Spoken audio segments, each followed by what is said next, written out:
Buen día a todos, bienvenidos al webinar del día de hoy. Qué gusto que se estén conectando tantas personas como cada martes. El día de hoy vamos a abordar un tema muy importante. Es una obligación a la que tenemos que cumplir como contadores, como personas dedicadas al tema de negocios. La determinación de la prima de riesgo de trabajo. Para hablarnos del tema, el día de hoy nos acompaña la licenciada en Contaduría Viviana Márquez Flores. Ella es egresada de la Facultad de Contaduría y Administración de la UNAM. Tiene una maestría por el Instituto de Especialización para Ejecutivos, una maestría en impuestos. Es capacitadora certificada de la Secretaría del Trabajo y Previsión Social y ha sido conferencista y ha dado clases en diversos foros en materia fiscal. Sin mayor preámbulo, bienvenida Viviana.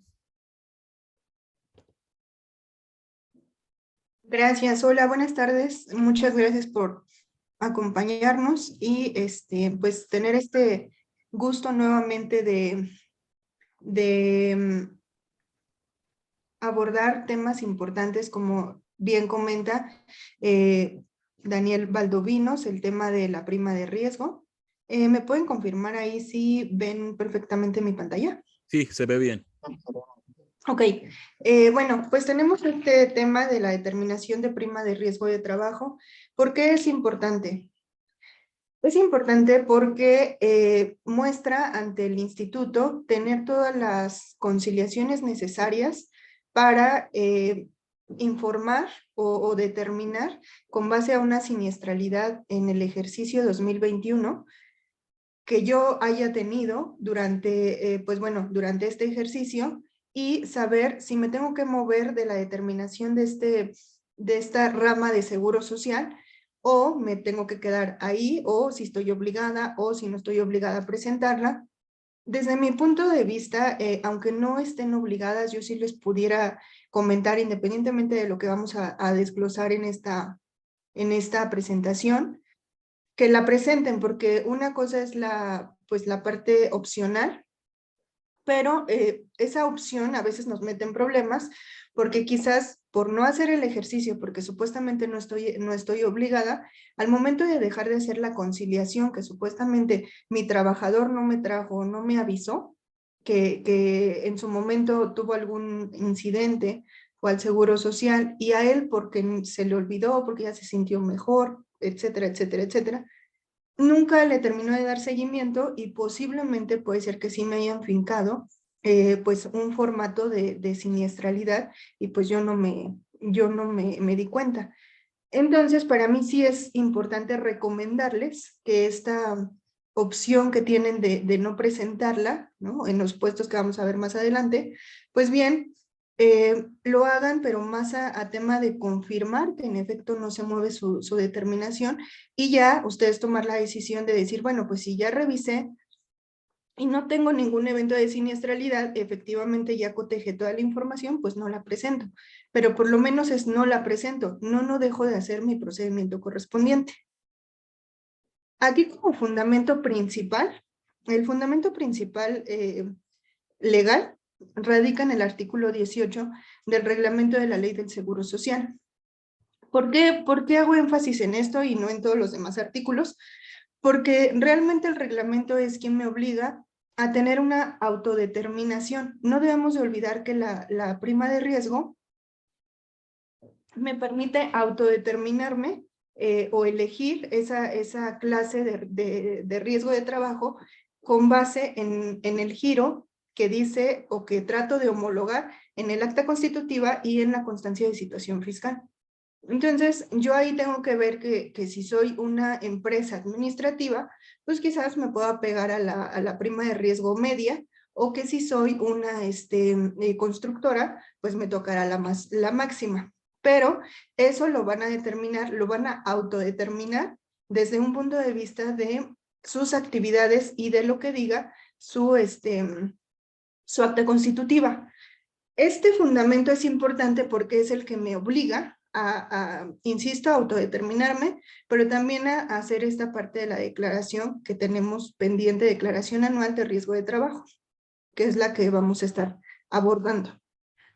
Antes de entrar a la declaración como tal, debo de saber o debo de entender qué es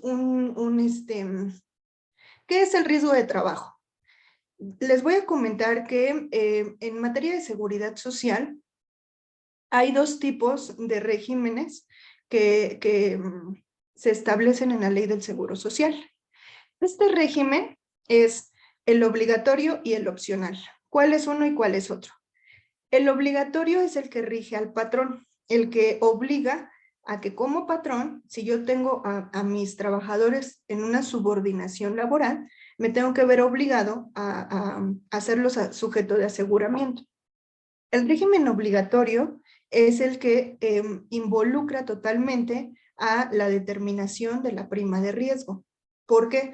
Porque tiene uno de los elementos importantes, que una de las ramas de seguridad social es justamente el riesgo de trabajo. Entonces, bueno, tenemos otro régimen que es el régimen obligatorio, el régimen voluntario. El régimen voluntario, ¿qué es? Puedo estar yo como trabajador independiente inscrito en el Seguro Social y yo de manera voluntaria apegarme o hacerme cargo de las cuotas obrero y patronales como si tuviera un jefe, como si tuviera un patrón. Pero todas estas aportaciones de seguridad social yo las voy a pagar como trabajador, bueno, como independiente. Entonces, como en el régimen obligatorio, digamos que juegan dos figuras, el patrón y el trabajador, y cada uno de ellos ponen sus aportaciones correspondientes, que conocemos comúnmente como aportaciones obrero y aportaciones patronales. En el régimen voluntario solo existe una figura, y esa única figura se hace cargo de ambas cuotas, tanto de las patronales como de las obreras. Una vez que ya entendimos que hay dos regímenes ante el Seguro Social, debemos de saber que ambos regímenes tienen 5 ramas en el Seguro Social. ¿Como cuál? Les voy a decir rápidamente cuáles son las ramas, que es enfermedad y maternidad, que es invalidez y vida, que es la parte de retiro, que es la parte de cesantía y vejez, y por la quinta rama es riesgo de trabajo. Entonces, ¿en cuál me voy a enfocar? Ya sé que una de las 5 ramas de seguro social es el riesgo de trabajo. ¿Qué rige esta rama? Esta rama rige literalmente saber el cuidado que yo como patrón tengo que tener hacia mi trabajador en el desempeño de sus actividades. Pero el Seguro Social también le finca al trabajador la responsabilidad, perdón, al patrón, la responsabilidad de que cuide de su trabajador durante el trayecto del camino, ya sea oficina a su casa o casa a su oficina. ¿Esto qué quiere decir? Que si mi trabajador decidió cambiar de ruta, cambiar de destino y se fue a otro lugar que no fue su casa, y ahí hubo una siniestralidad, entonces no seré yo el responsable, porque digamos, ya rompí ese riesgo de trayecto porque no se dirigió a su domicilio. Otra de las cosas importantes es que como patrones o como trabajadores, según sea el caso en el que nos estén viendo o se estén colocando en este momento, es que si yo no tengo la información completa de mi trabajador y yo hago un contrato con lo que el trabajador me dijo y no completé su expediente en donde decía que por medio de un comprobante de domicilio o por medio del INE o cualquier otro documento que evidencie cuál es el domicilio y que coincida con el contrato colectivo de trabajo, pues bueno, si yo no me aseguro de eso, quien tiene toda la carga de la prueba en este caso para demostrar que el trabajador no miente es el patrón. El trabajador puede decir lo que él quiera en el IMSS, y el IMSS está obligado a creerle. Quien tiene, insisto, la carga de la prueba siempre va a ser el patrón. Y eso no es tan injusto. ¿Por qué? Porque de inicio, pues debemos de saber que si yo voy a hacer la contratación de un trabajador, entonces estoy obligada a solicitarle todo su documento. Recursos Humanos es el encargado de solicitarle toda su información, toda su documentación en tiempo y en forma para que al momento de que firmemos el contrato, pues yo sepa cuál es el destino de mi trabajador, dónde vive. Si llegara a ocurrir un riesgo de trayecto, entonces nosotros tenemos ahí la garantía de que mi trabajador sí cumplía con su trayecto, tuvo ese siniestro y en el momento en que vaya al Seguro Social, pues posiblemente lo tipifiquen como un riesgo de trabajo. ¿Qué es riesgo de trabajo ante la ley del Seguro Social como concepto? Nos menciona que son todas las accidentes y enfermedades a que están expuestos los trabajadores en ejercicio o con motivo del trabajo. En ejercicio es durante el horario laboral. Fuera del horario laboral, en este momento hasta ese concepto no me dice nada. Únicamente me dice que son todos los accidentes y enfermedades. Engloban dos conceptos importantes: accidentes y enfermedades que están expuestos los trabajadores en ejercicio o con motivo de su trabajo. ¿Esto qué quiere decir? Dentro de sus instalaciones o dentro del horario laboral. Accidente de trabajo, ¿qué es? Bueno, nos dice que es toda lesión orgánica o perturbación funcional inmediata o posterior o la muerte misma, producida repentinamente en ejercicio o con motivo del trabajo. Cualquiera que sea el lugar y el tiempo en que dicho trabajo se preste. ¿Por qué lo menciona así? Yo puedo tener un accidente de trabajo o puedo tener una enfermedad de trabajo, pero puede ser, no necesita ser espontánea. Pudiera tardar y con ejercicio de mi trabajo, pues detonarse ese accidente o esa enfermedad tiempo después. También se considera accidente de trabajo el que se produzca al trasladarse el trabajador directamente de su domicilio al lugar de trabajo o de este a aquel. Entonces, es importante que nosotros determinemos cuántos accidentes de trabajo tenemos para poder hacer nuestra declaración anual de riesgo de trabajo. ¿Por qué razón? Primeramente tengo que revisar que los accidentes o riesgos de trabajo que yo tenga o que yo pueda calcular para 2021 sean las comprendidas y las terminadas en 2021. Si yo tengo accidentes o riesgos de trabajo que están calificados, pero todavía no terminan, no tengo por qué agregarlos en esta declaración para 2021. Entonces, es importante diferenciar cuándo es una y cuándo es otra. Ambos son accidentes de trabajo, pero tengo que validar si una fue con motivo del ejercicio de su trabajo del trabajador o fue por el trayecto que le pasó pues, de su domicilio a las instalaciones o de las instalaciones a su domicilio. ¿Por qué es importante diferenciar una de la otra? Más adelante lo vamos a ver. También nos da la definición de enfermedad de trabajo y nos dice que es todo estado patológico derivado de la acción continuada de una causa que tenga su origen o motivo en el trabajo o en el medio en el que el trabajador se vea obligado a prestar sus servicios. En todo caso, serán enfermedades de trabajo las consideradas en la Ley Federal de Trabajo.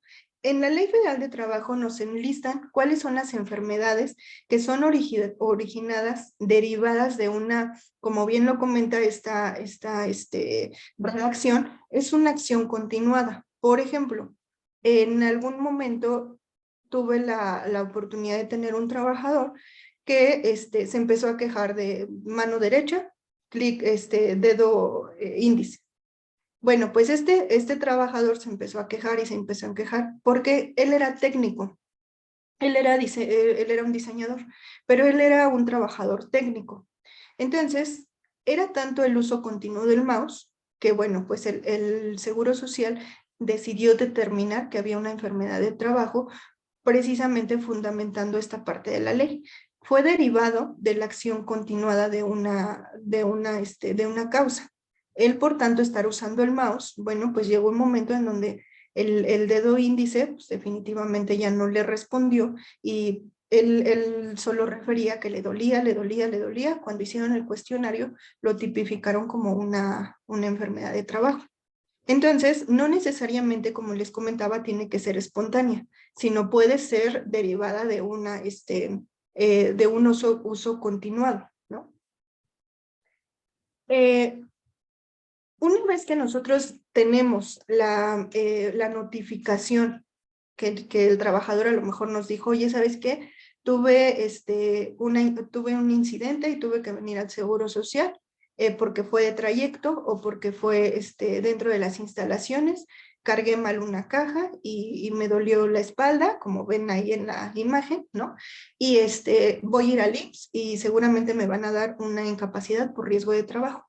Pero resulta que al momento de llegar al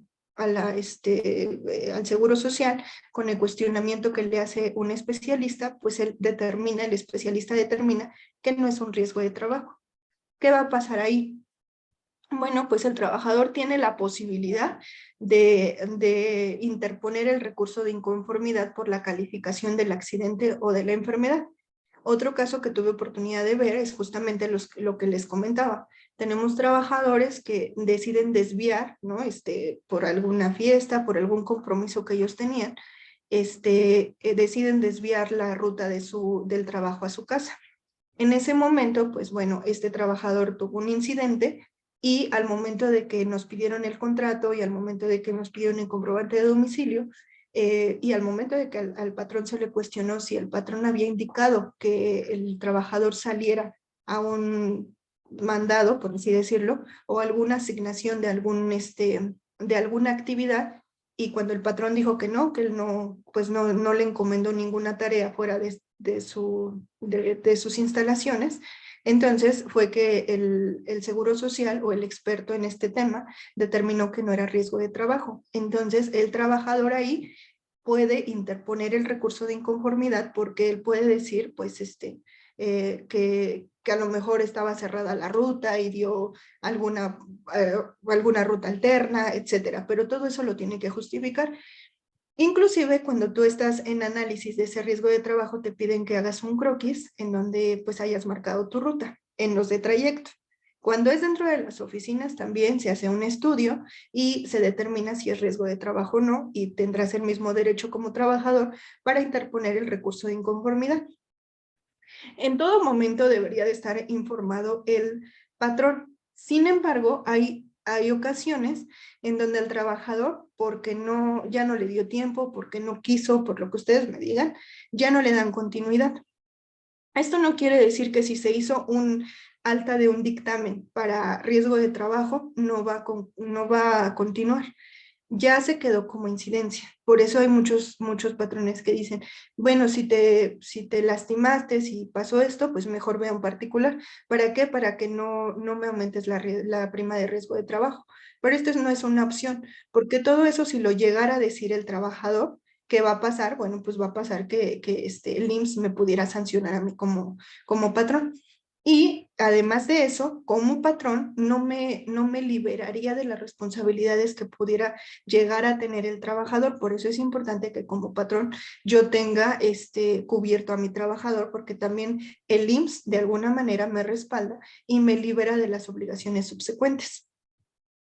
Las consecuencias de los riesgos de trabajo pudieran ser incapacidad temporal, incapacidad permanente parcial, incapacidad permanente total o muerte. ¿Qué quiere decir esto?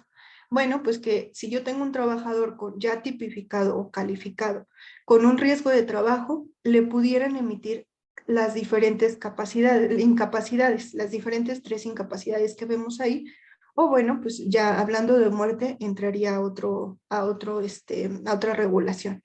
Entonces tenemos la incapacidad temporal, la incapacidad permanente parcial o la incapacidad permanente total. Hay un relevo de responsabilidad hacia los patrones, como les comentaba. En términos generales, ¿de qué me está relevando el Seguro Social a mí como patrón? Me dice que si yo como patrón ya aseguré a mis trabajadores, pues bien, no me tengo que preocupar porque ya quedó relevado de cubrir cualquier otra necesidad que el trabajador requiera, porque ya de eso se va a encargar el Seguro Social. ¿Por qué razón? Porque como estoy en el régimen obligatorio, no solo estoy pagando las cuotas de riesgo de trabajo, sino también estoy pagando las de enfermedad y maternidad, las de cesantía y vejez, todo este tema de incapacidades. Entonces, yo ya estoy cubriendo, yo ya estoy previendo, más bien, que si mi trabajador se llega a accidentar o a tener una enfermedad de trabajo, pues bueno, yo ya estoy cubierto porque yo estoy abonando mis cuotas patronales de manera correcta y me estoy asegurando de que mi trabajador también pues pague estas cuotas de forma mensual y bimestral, de acuerdo a lo que corresponda, y que el Seguro Social está recaudando todo ese dinero o todas esas cuotas para que cuando hayan estas incidencias pues ya estén cubiertos y por supuesto yo quede relevado.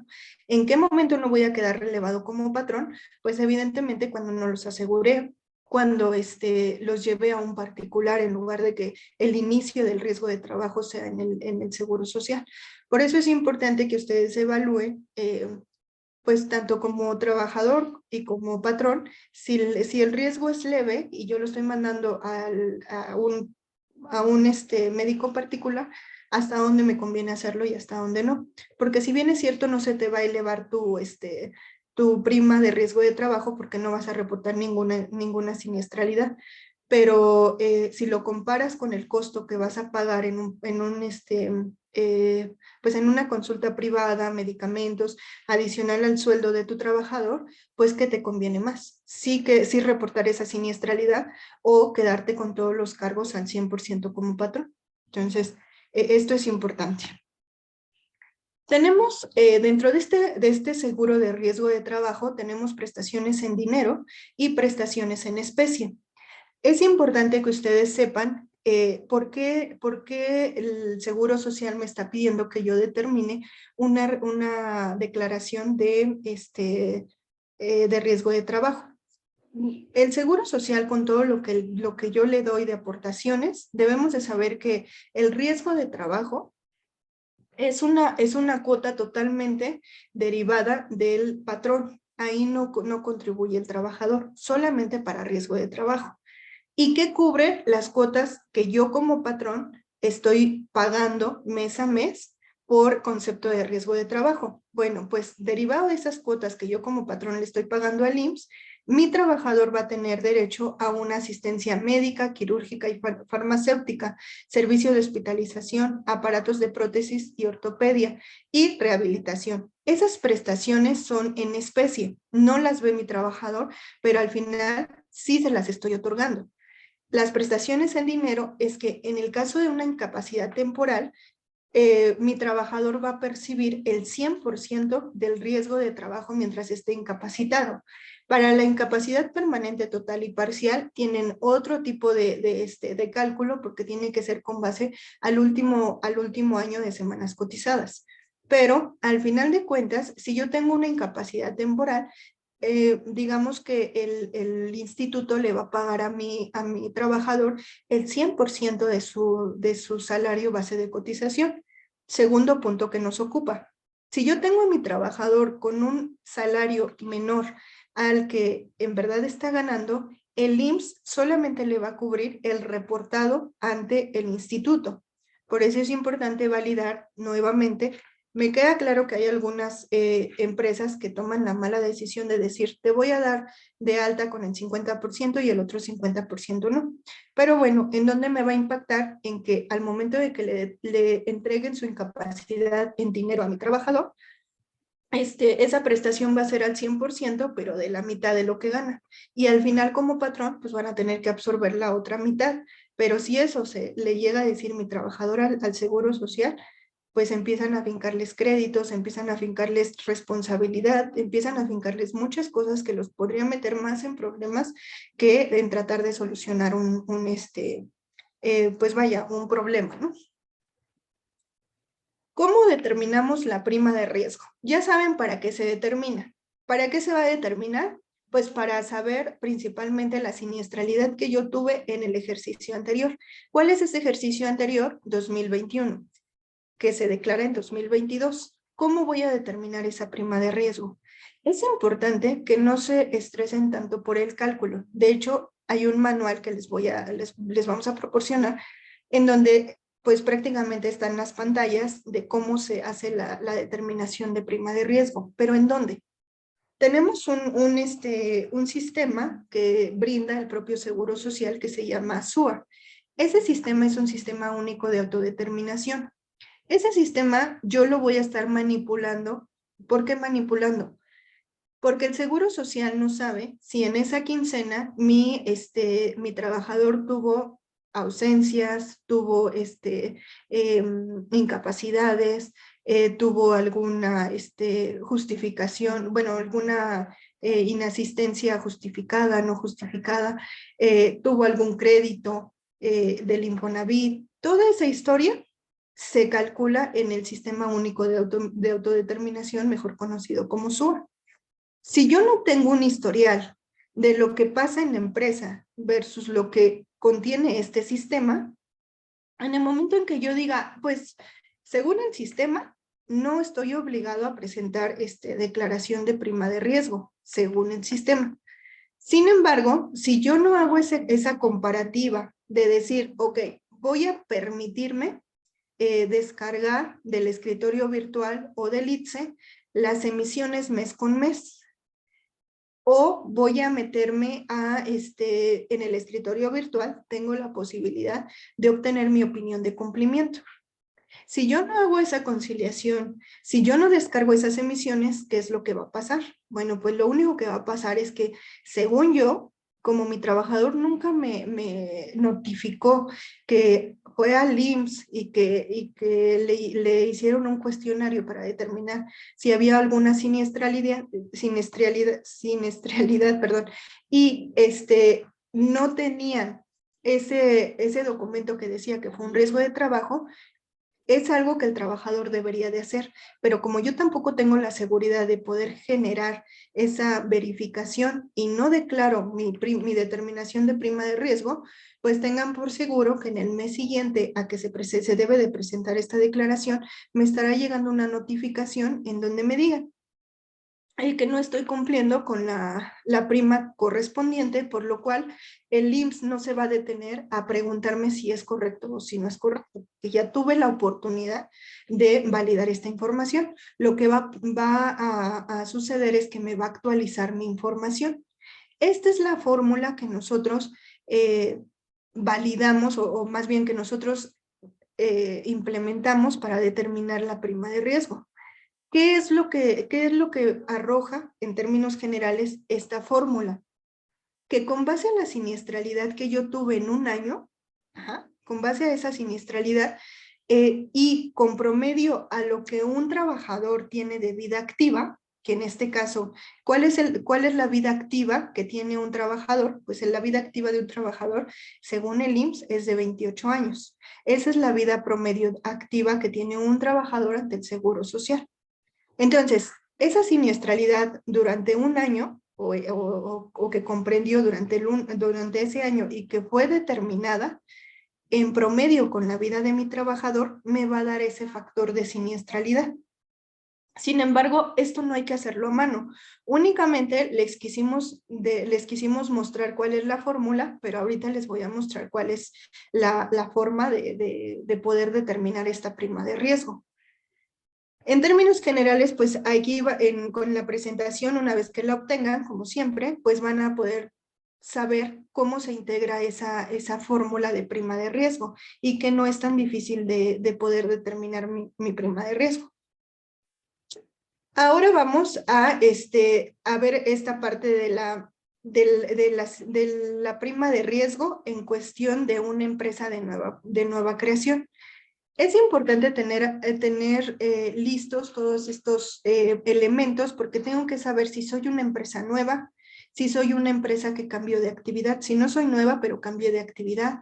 ¿Qué pasa con este año? Es muy importante, es muy diferente porque pues tenemos que recordar que tuvimos una reforma en materia laboral en donde ya nos prohíbe la subcontratación, no al 100%, pero sí de manera parcial e importante.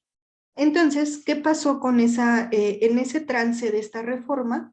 Pues hicimos una modificación importante de todos en este caso, ¿por qué digo hicimos? Porque soy despacho y porque como despacho, bueno, pues tengo diversos clientes, pero si ustedes están dentro de una empresa, pues ustedes quizás nada más hicieron el cambio de una actividad.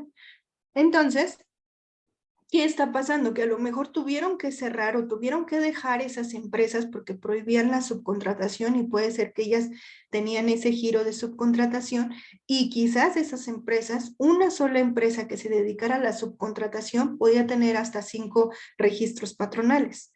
Pero, ¿qué pasa con ella si hoy en día, pues ya terminó el 2021, pero ¿qué crees? Ya no pude hacer esa empresa. A lo mejor nada más me quedé con un registro patronal. Bueno, no digo a lo mejor, seguramente así pasó, porque ya no me van a dar más de un registro patronal por empresa, según la reforma que acaba de ser aprobada. Entonces, es importante que yo determine que si tuve un cambio de actividad, saber si debo de presentar la declaración anual que estoy comentando o no, y cuál es la finalidad de esto. Son las únicas empresas, las que son de nueva creación o que tuvieron un cambio de actividades, son las únicas empresas que se van a autodeterminar, pero que no van a presentar declaración anual de riesgo de trabajo.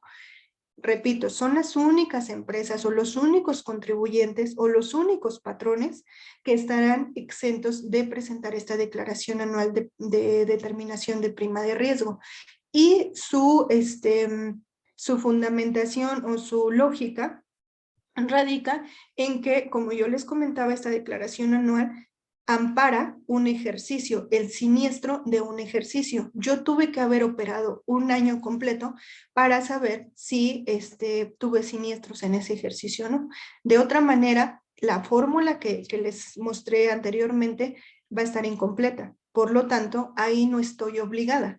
Todos los riesgos de trabajo que yo generé, a lo mejor al final de esta empresa de nueva creación, porque fue mi primera inscripción ante el IMSS o que tuve este cambio de actividad, no cumple con el requisito de ser un periodo completo.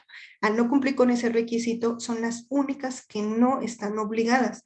Sin embargo, eso no quiere decir que no puede ser que no tuve siniestros, simplemente me dice la ley que no estoy obligada a presentarlo, pero insisto, es importante que estén validando toda su información. Accidentes de trayecto. Bueno, es un punto importante los accidentes de trayecto que ya vimos cuál es la definición de esto. ¿Por qué razón? Porque los accidentes de trayecto que no son conocidos como accidentes de trayecto, sino también son tipificados como riesgo de trabajo, solo es para que en términos generales sepamos cuándo es un riesgo de trabajo y cuál es un accidente de trayecto, aunque sean lo mismo, sí nos da dos definiciones diferentes. Bueno, pues todos aquellos accidentes de trayecto, aunque se tipifiquen un riesgo de trabajo, no serán tomados en cuenta para esta determinación o esta declaración anual de la determinación de prima de riesgo de trabajo. ¿Por qué? Porque lo que mide la declaración anual de riesgo de trabajo son los siniestros que tuve con motivo de mi actividad. O sea, ¿qué me está faltando implementar en mi empresa para que mi trabajador no se esté accidentando a cada rato? Entonces, es importante diferenciar cuáles son accidentes de trayecto, aunque tengan los mismos formatos, aunque tengan las mismas calificaciones, que son riesgo de trabajo, pero no va a jugar para la determinación de riesgo de trabajo. No se tomarán en cuenta para esta siniestralidad de las empresas los accidentes que ocurran a los trabajadores al trasladarse de su domicilio al centro de labores o viceversa. ¿Quiénes tampoco están obligados a presentar esta información? Bueno, las empresas que tengan menos de 10 trabajadores podrán optar por presentar la declaración anual correspondiente, esa es una opción, o cubrir la prima media que les corresponda conforme al reglamento, de acuerdo al artículo 73 de la Ley del Seguro Social, que vamos a ver más adelante. Entonces, yo tengo que revisar que efectivamente cuente con menos de 10 trabajadores.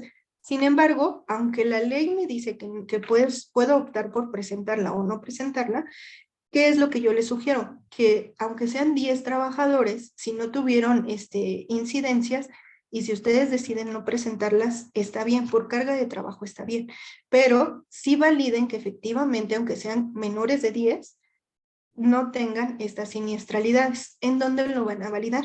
Bueno, pues tienen dos opciones. Pudiera ser en el ITSE, que es el IMSS digital, Esto entra con los accesos, con los mismos accesos que ustedes entran para descargar su propuesta que el IMSS les hace para pagar las cuotas obrero-patronales de su empresa, o pueden generar un reporte de incapacidades de sus trabajadores por medio del escritorio virtual. Ahí voy a hacer un énfasis importante. En el escritorio virtual es importante que ustedes sepan que si yo soy una empresa que inicie el alta al IMSS de manera presencial en la subdelegación, tengo que ir a solicitar ese reporte en la subdelegación. Pero si soy una empresa de nueva creación, que apenas me voy a dar de alta o apenas me estoy dando de alta y me quiero registrar vía online, entonces todos mis trámites van a ser online. Ajá. Entonces, es importante que no desaprovechen las empresas de nueva creación o los que no se han dado de alta en el IMSS y ahorita van a hacer su trámite de inscripción. No desaprovechen la oportunidad de validar o de hacerlo vía en línea.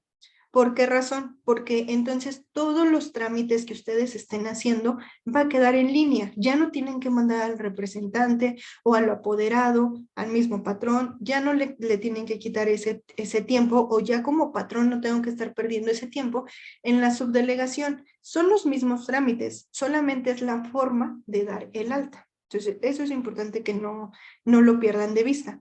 Esta determinación de prima de riesgo, ¿por qué es tan importante validarla? Porque si yo la estoy preparando y yo soy una empresa que cuento con mi escritorio virtual, yo puedo generar ese reporte de incapacidades. Pero si yo ya soy una empresa con más experiencia o más tiempo de constitución y me di de alta en la subdelegación, no pierden nada. Vayan a la subdelegación y soliciten un reporte de incapacidades por estos siniestros. Es importante porque, insisto, si un trabajador decidió no concluir el trámite de riesgo de trabajo, eso no impide que ustedes ya estén reportados como una empresa con siniestralidad. Por eso es importante que validemos esta información. Bueno, pues ya tenemos estos tres supuestos, que son empresas con menos de 10 trabajadores, que los accidentes de trayecto no se tomarán en cuenta. Validen, en este momento están a muy buen tiempo para validar, que cuenten con todo el expediente completo de sus trabajadores, que sepan cuáles son cuál es esa ruta a seguir, incluso pedirles un croquis al trabajador para saber si no se desvió de la ruta, si por supuesto que no le voy a estar preguntando todos los días a mi trabajador que si llegó con bien, pero sé que si al otro día llega bien, no quiere decir, si llega con un formato ST7 del Seguro Social, pues quiere decir que a lo mejor tuvo un accidente de trayecto, pero eso no quiere decir que lo voy a estar considerando como siniestralidad dentro de mi empresa. Entonces, es importante que ustedes, una vez que tengan esta información, pues validen o sepan a dónde dirigirse para que validen todos estos siniestros, ¿sale? Tenemos además la revisión anual de la siniestralidad. Aquí es donde tenemos el fundamento de la declaración anual. Las empresas tendrán la obligación de revisar anualmente su siniestralidad conforme al periodo y dentro del plazo que señale el reglamento, para determinar si pertenecen en la misma prima, se disminuye o se aumenta. ¿Qué quiere decir esto? ¿Para qué es la declaración anual de riesgo de trabajo? Primeramente, para saber si tuve siniestros. Como segundo punto, para saber si esa siniestralidad me afectó de tal forma que me va a hacer mover aumentar mi determinación de prima de riesgo. Pero ¿qué pasa si no tuve una siniestralidad durante el ejercicio? Si todos mis trabajadores llegaron con bien a su destino, ida y vuelta, si adicional dentro de la oficina no tuvieron ningún incidente, si todo está bien, si yo cumplo con eso, ¿qué voy a tener a cambio? Bueno, si yo no tuve ningún siniestro, en estricto sentido, no tendría la obligación de presentar esa determinación de riesgo de trabajo. Sin embargo, puedo estar perdiendo un beneficio. ¿Por qué? Lo que dice la siguiente lámina es, la prima conforme a la cual estén cubriendo sus cuotas las empresas podrá ser modificada, ya sea aumentando o disminuyendo en una proporción no mayor al 1% con respecto a la del año inmediato anterior. ¿Qué quiere decir? Que si yo, puede ser que yo tenga una constructora y que inicié con la clase más alta, pero no tuve siniestros y no estoy obligada a presentar esa declaración de prima de riesgo, pues no la presento. Si no la presento, estoy perdiendo la oportunidad de pedirle a la autoridad que me baje un punto, que me baje un 1% y que ya no me cobre la misma determinación de prima de riesgo, sino que me baje un punto, pero como yo opté por no presentarla, entonces no puedo hacer esa disminución del 1%. Caso contrario, que si estoy obligado y además tuve siniestros, lo que me van a poder aumentar va a ser un porcentaje o una proporción no mayor al 1%. Entonces, esto puede jugar, pues evidentemente más a mi favor que en mi contra. ¿Por qué no puede jugar en mi contra? Porque aunque es un aumento, pues por el hecho de tener siniestros estoy obligado a determinarla, ¿sale? Entonces, esto más bien yo le saco la parte positiva y digo que si tengo esa obligación de presentarla, pero esa opción de no hacerlo, mejor sí lo hago, porque si no tuve siniestros, estoy segura, ya validé, o ya fui a la subdelegación, o ya me metí al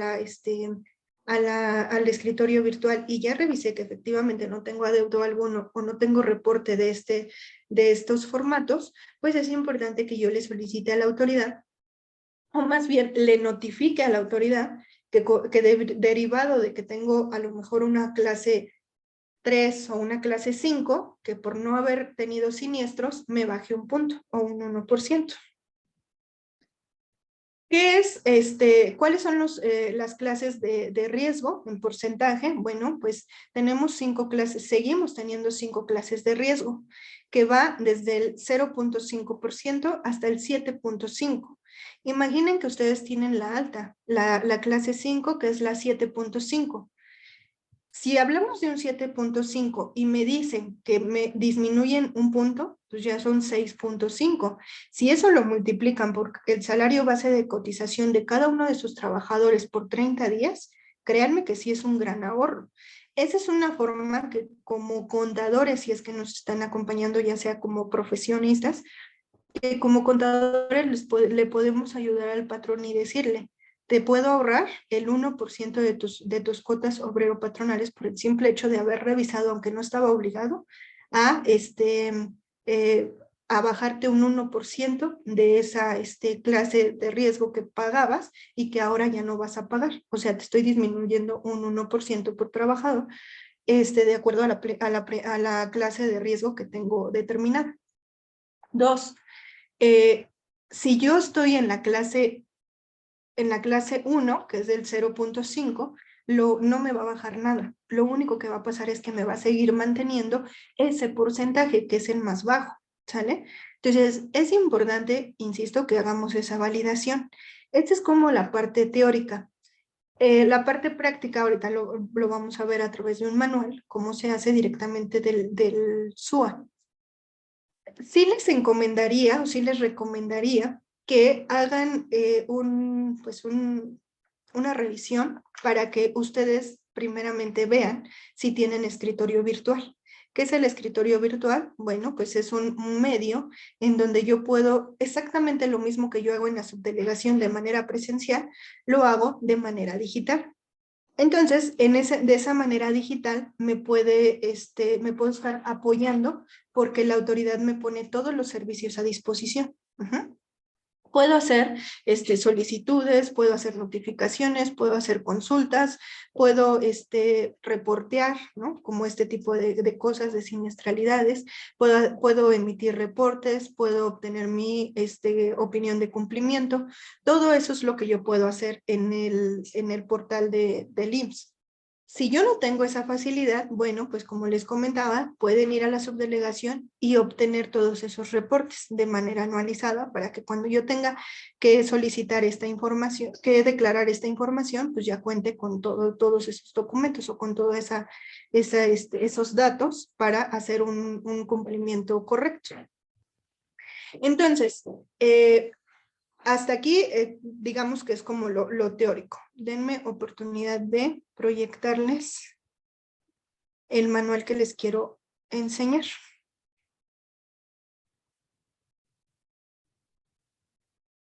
Esta es su guía. Esta también se las voy a hacer llegar. Esto ya está, como tal, ya también está validado por la autoridad. Si se fijan, de hecho, esta autoridad fue la que lo emitió, ¿no?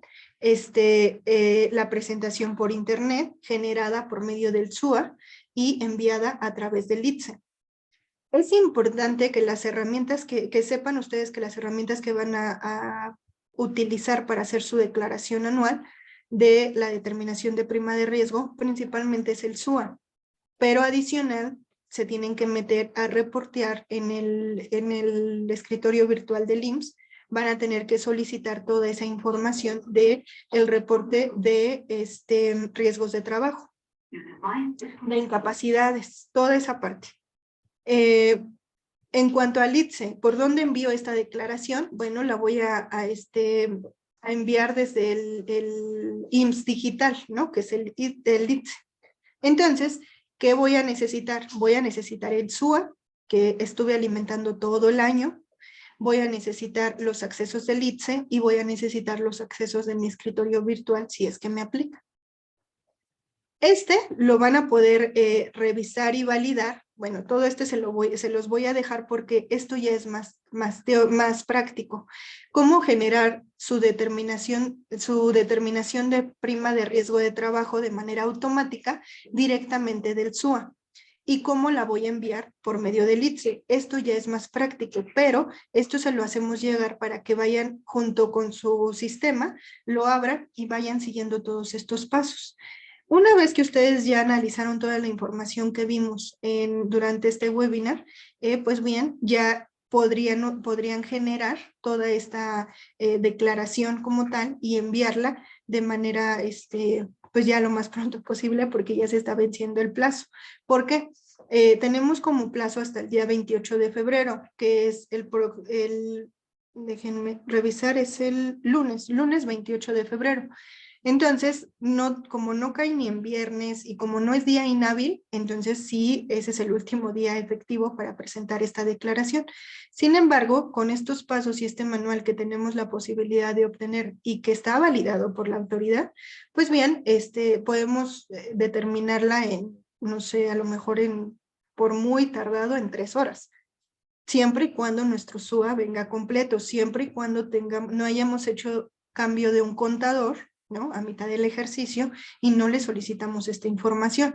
Pero si no fuera el caso, me puedo meter al ITSE, descargar mis incapacidades, verificar si tengo opinión de cumplimiento en el escritorio virtual, entre otros reportes. Entonces, pues bueno, por mi parte sería todo. Aquí ya van todas las indicaciones que tienen que ir seleccionando en el SUA y qué reportes les va a dar, cuál es el porcentaje determinado y cómo lo pueden enviar. Todo esto que están viendo en pantalla se los haremos llegar el día de hoy. Por mi parte sería todo y no sé, podemos pasar al tema de preguntas y respuestas.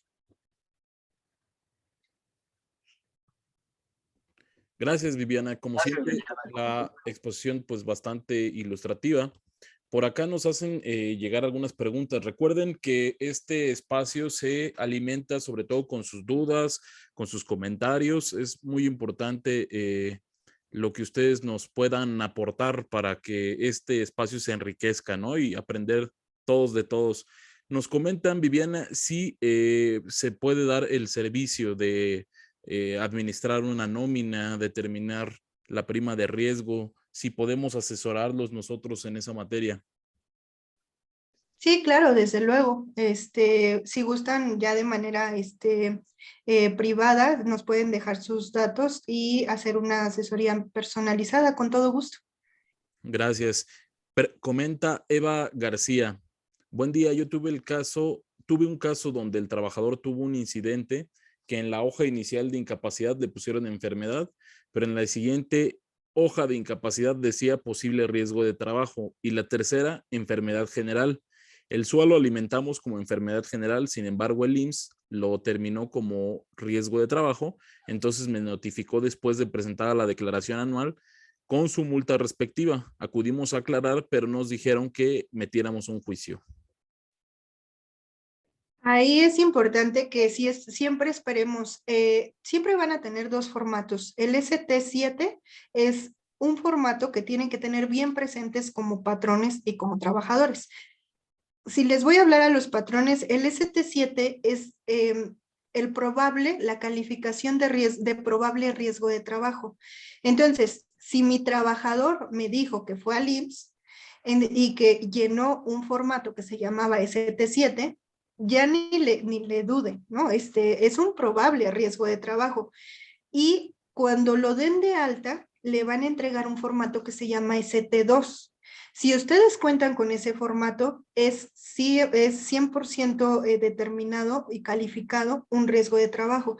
Por eso es importante que, aunque el trabajador no le dé seguimiento, si ustedes tienen un ST7 en su escritorio como patrón notificado, entonces quiere decir que está pendiente de cerrar o de que den de alta a su trabajador y necesitan saber cuál fue la calificación. Si la calificación fue como enfermedad general o ese formato que se llama ST2 me va a dar la calificación de un riesgo de trabajo. Si lo quieren ver así, ST7 es probable riesgo de trabajo, ST2 es un riesgo de trabajo calificado, pero ya con una alta. Gracias. Norberto Martínez pregunta si estoy en clase 1 y en la anual me arroja la prima 5.00. ¿Esta sería la que utilizaría para el siguiente año? Sí, ese es un tema que nos está pasando en la práctica a muchas personas. ¿Cuál es la recomendación? La recomendación que yo hago es que ustedes ya no van a poder modificar el sistema porque eso lo arroja de manera automática.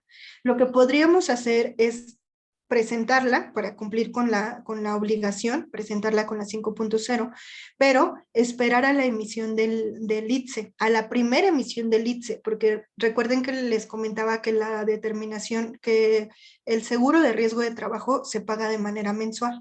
Entonces, quiero esperar la determinación de las cuotas patronales en donde venga el rubro de riesgo de trabajo y ustedes validen cuál es el factor que el instituto me está dando como propuesta. Si es sobre un 5.0, eso quiere decir que es por sistema.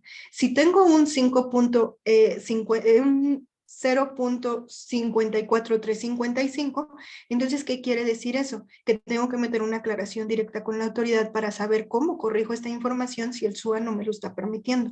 Esa es mi recomendación porque no son los únicos que les está pasando eso. Gracias. Eric Guzmán Rodríguez pregunta, hola, buen día, tengo el caso donde la incapacidad me sale por posible riesgo de trabajo y luego dice enfermedad general. Mismo caso, si tienes un formato de un ST7, ¿no? Yo lo consideraría como un riesgo de trabajo, pero todavía no está calificado. O sea, digamos, más bien todavía no está dado de alta. Sí tienes un posible riesgo de trabajo, pero las incapacidades que le otorgan muchas veces al trabajador, pues la persona que los está llenando puede equivocarse y puede decir enfermedad general, pero si yo tengo un ST7, yo sí sé que estoy hablando de un riesgo de trabajo. Hay que esperar a tu trabajador para saber qué le han dicho y cuándo es su posible alta. Si en su posible alta le entregan el ST2, entonces es un riesgo de trabajo, pero ojo, si tienes el ST7 en 2021 y tu incapacidad no termina todavía, no es un riesgo que tengas que reportar en este año porque todavía no está dado, todavía no se concluye como riesgo de trabajo. Tienes que esperar para saber hasta cuándo se está dando de alta tu trabajador. Gracias. Ana Laura Castellanos, si no tengo en positivo mi opinión de cumplimiento, ¿puedo presentar mi prima de riesgo? Sí, no es un impedimento para que tú la presentes, sin embargo, no creo que sea lo mejor que te pudiera estar sucediendo una opinión de cumplimiento negativo en el IMSS. Es importante atender cuáles son las notificaciones respecto a esa opinión negativa. No presentas, ya no puedes presentar, tienes que aclarar y todo eso. Es importante que se valide por qué están haciendo esta opinión en negativa, porque podemos estar hablando hasta de una posible baja de su registro patronal. Gracias. Elizabeth Flores, tengo menos de 10 trabajadores, entiendo lo que explicaron. ¿Qué presento la declaración o bien quedarme en la tasa media que me correspondería en caso de optar por la tasa media como lo manifiesto al IMSS? Es que en el momento en que tú generas el archivo del SUA, con el manual que te vamos a mandar, te va a determinar un punto menor, porque no, un 1% menor, si es que estás en una clase más allá de la 2 en adelante, digamos. ¿Por qué? Porque si estás en la clase 1 y no tuviste siniestro y no estás obligada, no va a pasar nada. Solo lo único que va a pasar es que te mantengas en la misma prima, en la misma clase. Entonces es importante que tú sepas si tú vas en la clase 1, que es la mínima, pues te vas a mantener, ¿no? Entonces ahí sí, pues si no quieres, si ya validaste tu información, si ya estás segura que no tienes siniestralidad, bueno, pues no la presentes, pero eso no quiere decir que no tengas que hacer el ejercicio de la conciliación para saber si tienes o no esta siniestralidad. Si no estás segura y tienes la clase 1, pues no tiene caso presentarla, porque pues no vas a obtener más que la respuesta que sigues teniendo durante el año, que es la clase 1, se mantiene.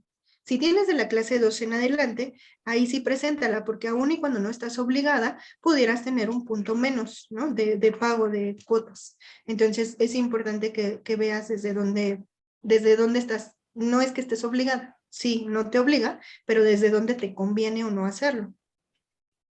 Gracias. Salvador Arzola Luciano dice, felicidades, excelente exposición. Lisbeth Reyes Ruiz comenta, cuando hay una solución para otorgar invalidez temporal de 2 años a un trabajador, ¿cuál es el tratamiento para darlo de baja? ¿Entra para determinar la prima de riesgo? Si tu incapacidad ya terminó en este ejercicio, sí entra. Si no entró, si no ha terminado, si está como temporal, quiere decir que es provisional, es por un año. Entonces tienes que validar cuándo es el alta. Insisto, si es una incapacidad temporal no entra, pero sí, y es porque no ha terminado, pero si ya es una incapacidad que ya es permanente y ya te entregaron el certificado correspondiente, entonces sí lo tendrías, y fue derivado de un riesgo de trabajo, sí debería de jugar para esta declaración. Gracias. Rosa Rosales. Buenos días en el escritorio virtual. Buenos días en el escritorio virtual en verificar mi prima de riesgo actual para poder alimentar el programa del SUA porque en la hoja del CIPARE no lo ubico. ¿En qué parte lo puedo verificar? ¿En qué parte lo puedo verificar la prima de riesgo? Te puedo mandar les voy a mandar, de hecho, dos manuales. Uno que es para consultar las incapacidades del escritorio virtual, y dos, que es cómo determinar su declaración de prima de riesgo por medio del SUA. Y ahí vas haciendo el paso a paso, porque aunque yo te lo diga ahorita, cuando tú te metas, te marca un menú totalmente, o sea, te lo va configurando. Prefiero plasmárselo en papel y que ya se lo queden para que hagan esa consulta. Excelente, muchas gracias, Viviana. Pues bien, si no hay más dudas, comentarles, el día viernes tenemos el curso sobre la carta aporte para todos ustedes. Aquí está el precio promocional, pueden con mucho gusto tomarlo. Y si les interesa tomar algún otro curso, nos pueden escribir, les podemos enviar los diferentes cursos que estamos ofreciendo. Para todos ustedes que han participado en los webinars, pues tienen un precio preferencial.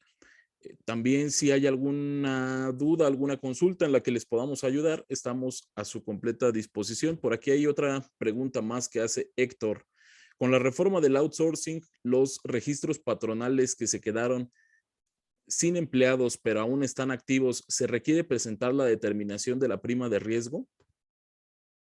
Tiene que haber Es importante que tengas que el outsourcing, la empresa que se dedicaba a outsourcing, haya dado de baja sus registros patronales, pero del que quedó vivo, si así fue su caso, de ese sí tiene que tener la obligación de presentar la declaración. De los otros, pues ya están dados de baja, ya están sin efectos. Gracias, Viviana. Pues no sé si quieres agregar algo más. No, por mi parte es todo. Muchas gracias por acompañarnos. Fue un gusto y que tengan un excelente día. Excelente, pues agradecerte también la plática del día de hoy, como siempre, bastante interesante. Estamos a sus órdenes, les reitero mi nombre, soy Daniel Valdovinos y los esperamos en la próxima. Buenas tardes. Gracias, buenas tardes.